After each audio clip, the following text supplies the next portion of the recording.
Então, junta isso com o respaldo que ele recebe e com uma situação que se torna insustentável, ele tem de ir a público mesmo. Vamos lá, e sobre o companheiro que mandou o superchat, né, falando que o Pedro tem que fazer gol, não é correr para trás e tal, não são qualidades excludentes, né?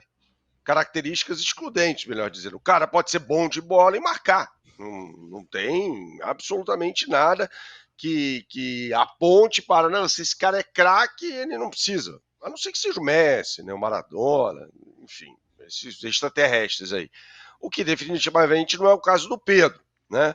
Eu queria fazer uma abordagem aqui pelo lado do Pedro, e vai muito ao encontro do que o André falou sobre o fato de o Vene ter conversado com um integrante ali do staff, né, dos empresários, sei lá, do Pedro, e aí o camarada revelar ao Vene que, de fato, eles vão levar uma proposta ao Flamengo para que ele seja negociado.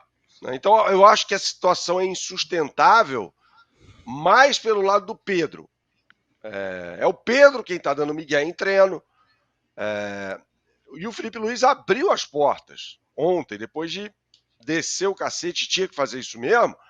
Ele falou, pô, se ele voltar, ele vai ser titular. Aquele Pedro será titular do time. Né? Então a coisa é muito feia. É muito feia, muito grande o que está acontecendo. Relevante, grande no aspecto da relevância. Agora é o seguinte, esse caso, quando o empresário fala ao Vene, suponho que seja um empresário, alguém do staff dele fala ao Vene que o Flamengo vai receber uma proposta, é o entorno do jogador, mais uma vez, passando a mão na cabeça do atleta. Isso não acontece só com o Pedro, isso acontece com todos os jogadores, basicamente. O cara tem um entorno composto ali por empresários, parças, família, né? E ele não tem um cara para chegar para ele, e seria do interesse do empresário que ele fosse valorizado, né? O empresário ganharia mais dinheiro com isso. Ninguém se preocupa em chegar a falar, Pedro, é o seguinte, cara, você precisa virar a chavinha para o seu próprio bem. Não. As pessoas acham que é perseguição. Então o cara não vai mudar. Porque quem o cerca, as pessoas em que ele confia, o mimam. Falam para ele que tá tudo certo. Não, a gente vai arrumar outro clube aí, fica tranquilo. Você mantenha, basicamente, o recado que está aí implícito. Você mantém aí a sua forma de trabalhar. Os caras aí são uns babacas, não sabem nada e tal. Quando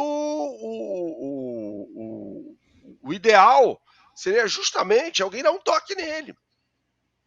Não a mãe chorar, não o empresário revelar ao Vene que vai chegar uma proposta, não. Alguém teria de dar um toque sério no Pedro, como fez o Davi Luiz. O Davi Luiz não tinha nada a ver com isso. O Davi Luiz foi amigo. Amigo é o cara que te dá uns toques. Fala, cara, você tá indo pelo caminho errado. Volta pra terra. Volta pro seu trilho. E o Davi Luiz foi bacana pra caramba com o Pedro. Né? Não estou aqui falando que o Davi Luiz fez uma grande passagem pro Flamengo, não é isso. Eu estou falando em relação a esse caso. Ele foi legal, cara, foi gente boa com o Pedro. Fez aquilo que outras pessoas deveriam ter feito. E o Felipe Luiz fala na coletiva, né? Nesse áudio que a gente escutou há pouco aí, nessa fala dele. Fala, pô, eu tentei muito tempo preservar e tal, não ipsis literis, né? Mas o que fica claro ali que ele tentou preservar o Pedro, só que não chegou, como disse o André, no limite. Não tem o que se fazer. Quando ele fala, ele usa o termo situação quase ridícula, que beira o ridículo. O que é que beira o ridículo? É algo muito sério. Muito sério, muito relevante para o técnico ter exposto isso da forma como expôs. É claro que, como disse o André, ele tem o lastro para fazer isso, porque ele tem a confiança do grupo e da diretoria, ele teve o respaldo para fazer isso, evidentemente, né? Isso é importantíssimo, e também o fato de conhecer muito o Flamengo, porque ele era jogador, e um grande jogador, até bem pouco tempo, até 2023. Então ele foi um ídolo, ou é ainda um ídolo da torcida. Não como o Zico, evidentemente, mas existem escalas ali, existe uma hierarquização da idolatria, ele é. Então junta isso com o respaldo que ele recebe e com uma situação que se torna insustentável, ele tende a público mesmo.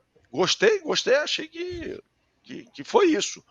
Durante muito tempo, em todos os clubes do futebol brasileiro, existe o paternalismo, que é conflitante, vai de encontro ao profissionalismo. São coisas que não convergem.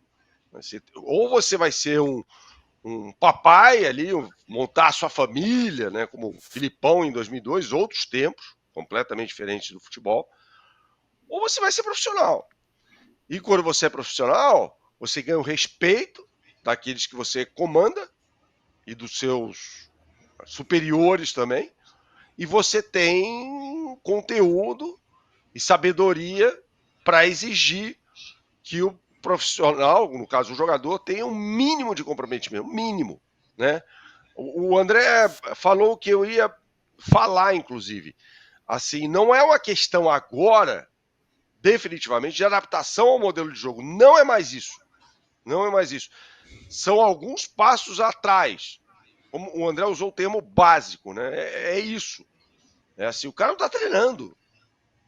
Aí a gente vê aqui no chat, todo mundo tem direito a emitir a opinião, desde que de forma educada, claro.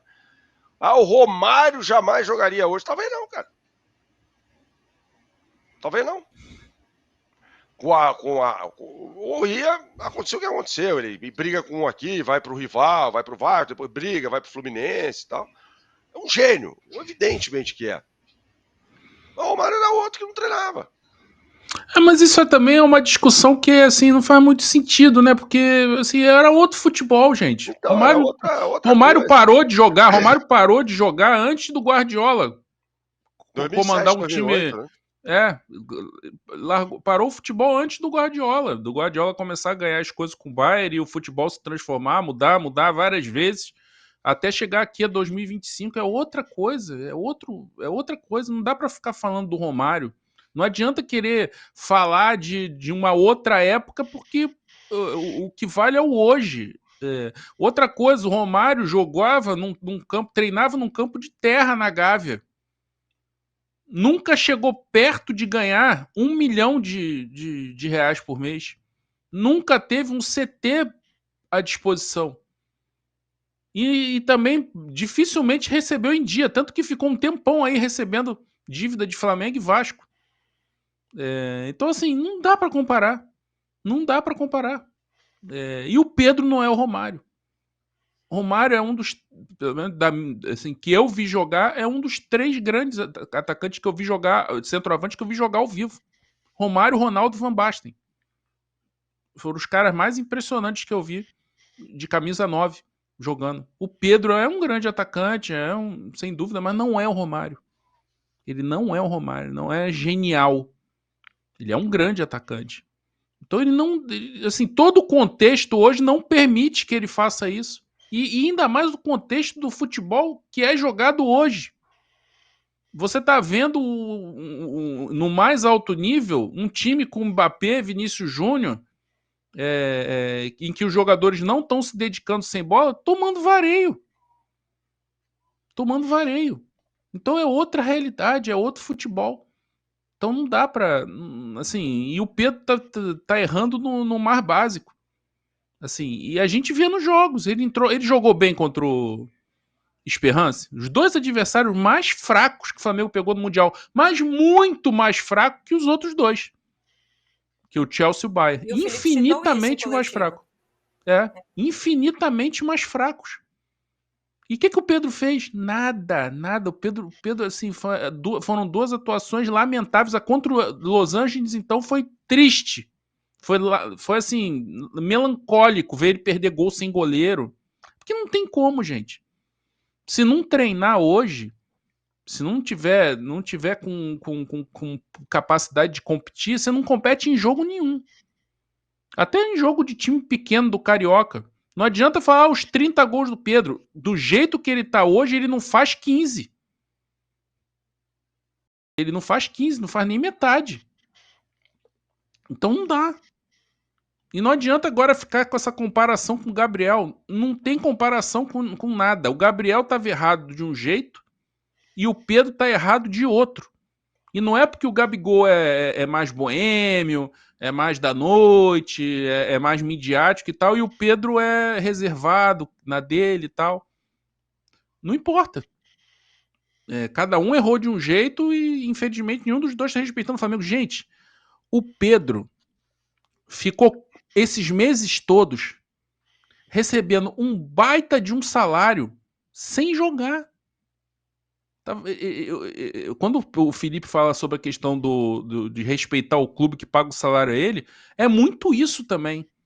Ele estava lesionado, lógico, ele não tem culpa de ter se lesionado, a culpa não é dele, o jogador se lesiona, acontece. Mas a questão é, ele ficou lesionado e o Flamengo pagou ali, ó, ele sem jogar. O Flamengo pagando ele ali, bonitinho, todo mês, um altíssimo salário, sem falar nada. Se recupera aí tranquilo, dando toda a estrutura para ele se recuperar. Então, assim, tem que ter esse respeito, essa consideração. Não pode ser essa coisa assim, ou eu sou titular, se eu for titular, eu sou profissional, respeito o clube, eu faço tudo. Se eu não for titular, dane-se. Não dá para ser assim, gente. Não está no contrato dele que ele tem o direito de ser titular. Que ele tem um direito adquirido de ser escalado sempre que está em condições. Não existe no contrato de nenhum jogador. Então ele não pode fazer isso. Ele não tem o direito de fazer isso e a coisa foi como eu falei, pro nível mais básico. O jogador que não treina não tem que jogar mesmo. Não tem que jogar mesmo. Senão o treinador perde o grupo, senão vai tudo pro espaço. O André, rapidamente, Letícia, claro, citou aí, usou, né, um marco, é um marco mesmo, que é o Guardiola, né, a revolução, ele revolucionou o futebol, talvez seja a última revolução do futebol, houve algumas ao longo da história e essa talvez seja a última. E depois daquilo, né, ou seja, depois de 2009, principalmente, quando ele ganha a Champions League e tal, com o Barcelona, tudo isso que a gente via no futebol ficou para trás, tornou-se algo obsoleto, né? Essa forma de lidar com o jogador sai à noite, não treinar, tal, o técnico que é paizão, né, que monta uma família, como eu falei, da família escolar em 2002 e tal. Tanto que o Filipão volta em 2013, 2012, sei lá, mas comanda a seleção brasileira na Copa de 14 com o mesmo estilo, né? Não, o ambiente vai ganhar a Copa do Mundo. E acontece o que aconteceu, porque do outro lado havia uma equipe que estava antenada, um técnico, né, o Joachim Löw, que estava antenado com tudo que estava acontecendo no mundo. O que é básico para o treinador, na minha opinião. Básico. O Felipe Luiz está fazendo isso. Então, são outros contextos, completamente diferentes. Hoje não cabe mais isso. Comportamento de Papai Joel, família escolar, esquece isso. Chegou o maior clube de vantagens do YouTube. Clube de vantagens da S1 Live. Por apenas R$ 9,90 por mês, você entra pro nosso time e começa a concorrer toda a segunda-feira uma camisa oficial de sua escolha. E tem mais, toda semana rola o bolão da rodada e o vencedor leva R$500 no Pix. Isso mesmo, até R$2.000 por mês em prêmios só no bolão. E não para por aí. Os 10 primeiros colocados do bolão também ganham prêmios incríveis toda semana. São muitas vantagens. Assinantes do Clube de Vantagens não pagam mais superchat nas lives. Você pode aparecer ao vivo nos nossos programas. É isso mesmo, você que é assinante também poderá enviar perguntas em vídeos pelo nosso app. Conheça Rewards, o plano de recompensa do nosso Clube de Vantagens. Acumule pontos e conquiste muitos prêmios. Participando ativamente, indicando amigos e familiares. Prêmios e vantagens que só a S1 Live oferece. Um clube de verdade para torcedores apaixonados.